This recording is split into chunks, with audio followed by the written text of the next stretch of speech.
G'day, Alki. How are you? I'm well. How are you? Not too bad. Did you hear this? This is my brand new album. Taylor Swift making her first podcast appearance ever and dropping the track list for her next album ahead of its October release. It's about what I was going through offstage. It's there. It's all there, Alki. She's copying Kylie. She's just a big copycat. She can't think of an single original idea on her own, can she? Poor old Taylor Swift.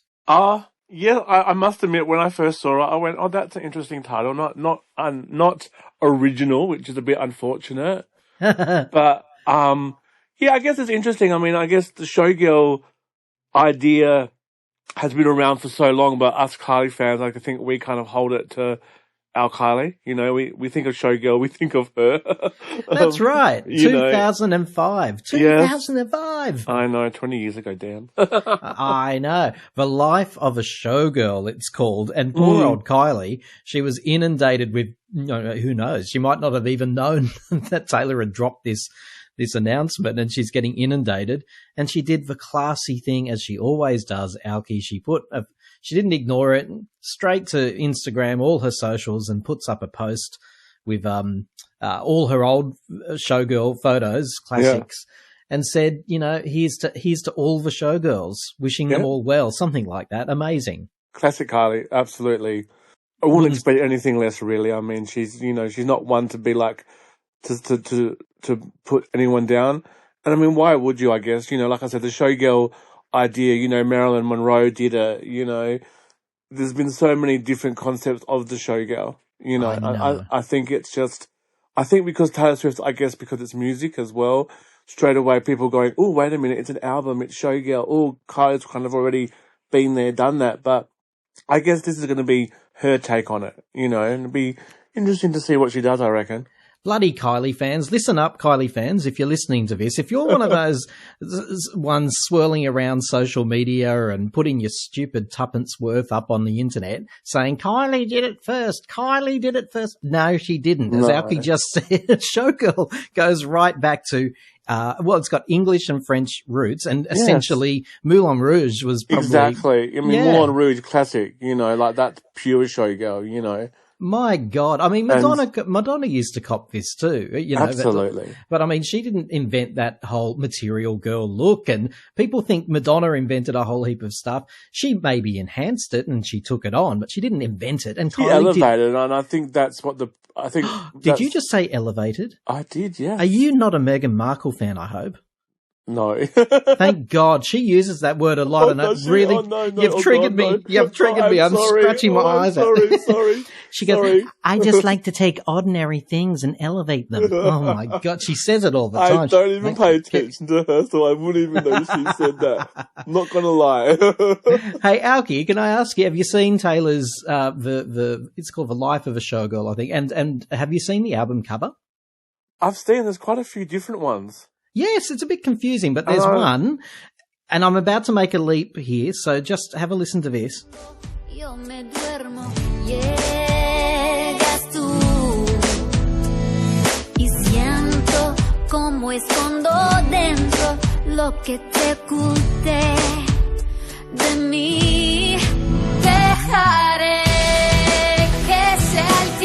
Don't be confused, Alki.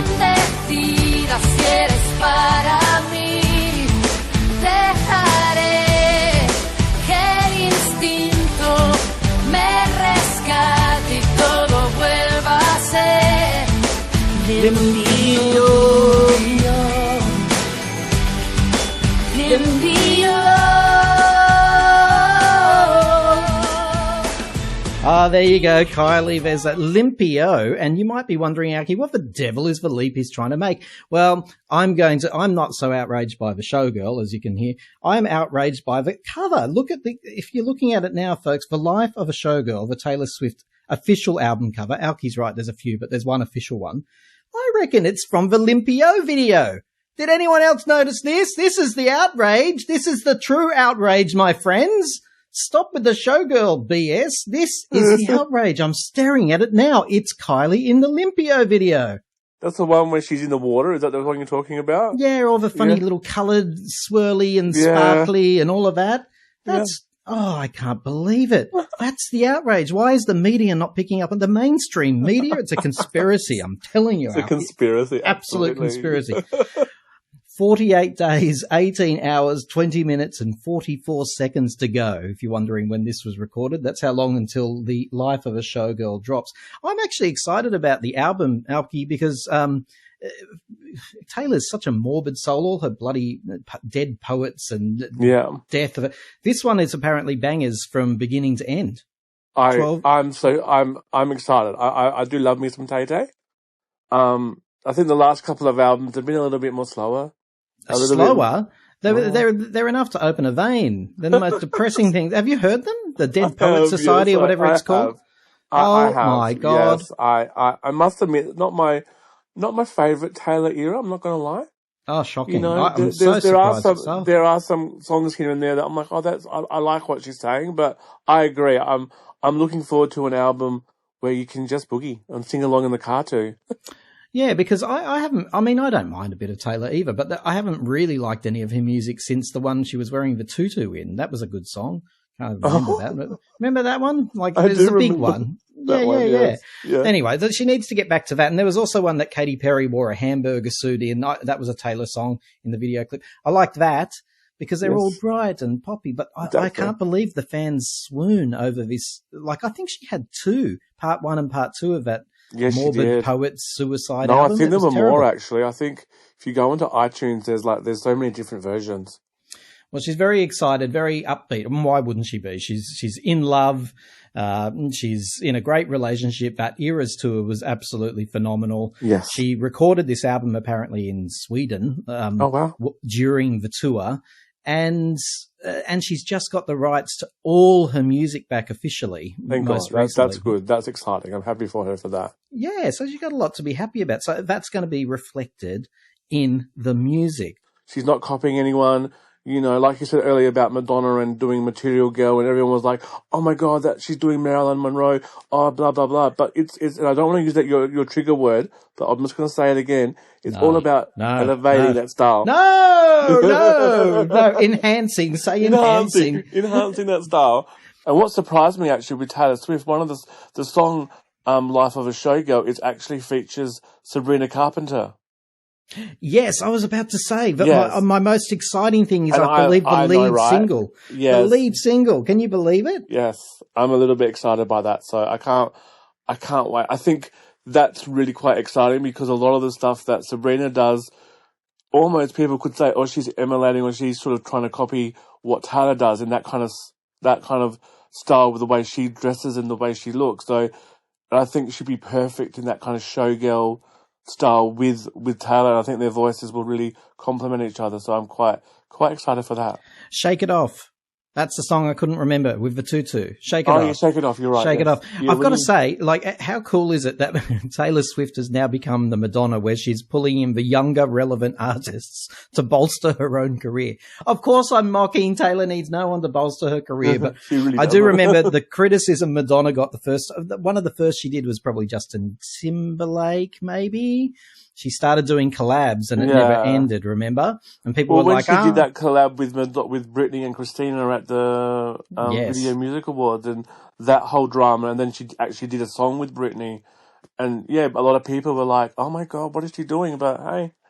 That's right. And she was so criticised for it. I mean, look, maybe she was grasping for relevance. Who knows why she did it? But Taylor's now doing it with Sabrina Carpenter. I wonder when the knives will come out. But nobody could accuse poor old Taylor of 85 million Spotify listeners in Spotify alone per month. It's insane how popular this lady is. I've never quite understood it, if I'm going to be perfectly honest. I think with Taylor, like looking back at her career, she started off in that country way, the innocent girl, and I think she's always held on to that. And the fact that she does write all her songs and she has that creative, like you listen to an album, you can go, okay, she's going through this or she's going through that.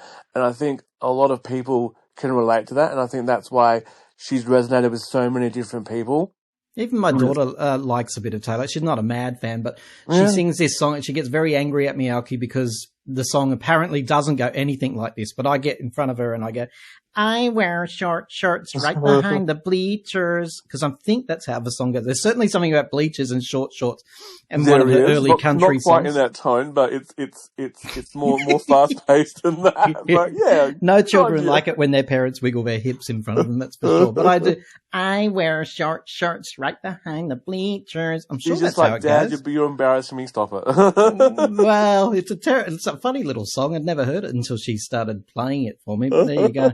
Alki, thank you for having a quick chat, because it's a KYLIE podcast and we need to talk about the world of KYLIE. And this is a bit of a seismic event. It's not KYLIE directly related, but the fact that KYLIE woke up one morning, looks at her phone, and is bing, bing, bing, bing, bing. People sending her Showgirl what have I done? photos. And you realise, actually, no, Taylor just released an album on a similar style that I did a while back. That's right. She just went, oh, thank God, I thought I'd passed away. But there you go. Absolutely. So, and just before you go, are you excited about the tension era is about to come to an end? I mean, it's been an unbelievable era, hasn't it? Oh, it has. Absolutely. I mean, I think people can say one of her best. Like it's done so well for the fans, for her. I'm excited. I hope she takes a break. Like No, she needs to elevate herself. There you go. See, what I mean by break is that she's just been touring for the last since February. Just have a month or so where she can. Because every time I see Instagram, she's in the studio. She's doing this. She's doing that, and I'm like, I just want her to be refreshed. So when she comes back with the next single, she's all like ready to go. She takes time for her. Well, no, sorry, I don't agree. KYLIE, if you're listening, no break. You had a little... Just keep going. She took some sick leave. Look, if she was in my team, you took some sick leave a couple of weeks ago, didn't you? I mean, you put that into the system. I've approved it. That's enough. You don't now need more leave. I reckon, though, here's a little theory that I haven't heard on any of the podcasts so far, and I listened to them all. I reckon that Madonna's album with Stuart Price... I don't know if you're aware, Madonna's been with Stuart, connected at the hip for a long time now, for at least a couple of months. Surely, if there was ever a time that a recorded collab between those two incredible women. It's been, I mean, when they first appeared on stage together, that was like, oh my God, that's why Kylie's there. They're going to do something together. And I have heard that Madonna's new album is like Confessions on the Dance Floor too, but it's a little bit more edgier, a little bit more. So I don't know. Like I've heard so many different takes on what her next album will be, but every take refers to it as being a bit of a dancier album. So that's exciting. This has got, I reckon it's for time. Like, it's so weird when I see Madonna and the photos with Stuart Price in his home studio, I assume it is. It's exactly the same. It always, I don't know why, I'm a bit perverse. I can't help but remember all those beautiful photos of KYLIE in the same room or the same studio, enjoying Stuart Price. This is the time. I reckon Stuart Price is going to be the little bridge, the little magical bridge that brings our two lovely ladies together. I mean, that would just be, I think like Madonna fans all the fans will just like melt and have a moment, I think, when that happens, I think that would just be amazing. We'll all pass out. Before you go, Alki, I do need to know, I haven't asked you, did you finally get your VIP merchandise sent to you that they ripped you off? No, I did not. I didn't get an email back. I got an email from Frontier saying, oh, you have to contact these KYLIE Frontier people, which I did. And that was back in February, I think. I sent the initial email back in February. I got a response in March from Frontier Touring saying, oh no, we don't do that. This is the email you have to, which is like KYLIE merch frontiering or something. So I emailed them separately. I had nothing. Absolutely nothing. This is the opportunity. KYLIE's crew, anyone connected to KYLIE, and we know that some of you listen. In all honesty, I'm not no tongue in cheek at all. You paid a lot of money for those tickets. The VIP pack wasn't ready for you. You accepted that. You went, okay, fine. And now you're expected to chase it up. Screw that for a laugh. Alki, if anyone from KYLIE's crew do want to get in touch with you, how would they? Just through my Facebook if they want. Just via my link on my Facebook, which is my name, Alki. You can just follow my profile on the page and All right, we'll put a link under this podcast too. So KYLIE's crew, if you want to reach out and actually make good on a super fan's, because it means something to us. We don't buy these things for no good reason. So that sucks, Alki. It really does. What a negative note to end on. Well, on a positive note, I did go onto the Kylie Minogue website, and I finally got myself the tension program because they didn't have the program in Adelaide when we first went. So I got that, and that made my little heart giggle with joy.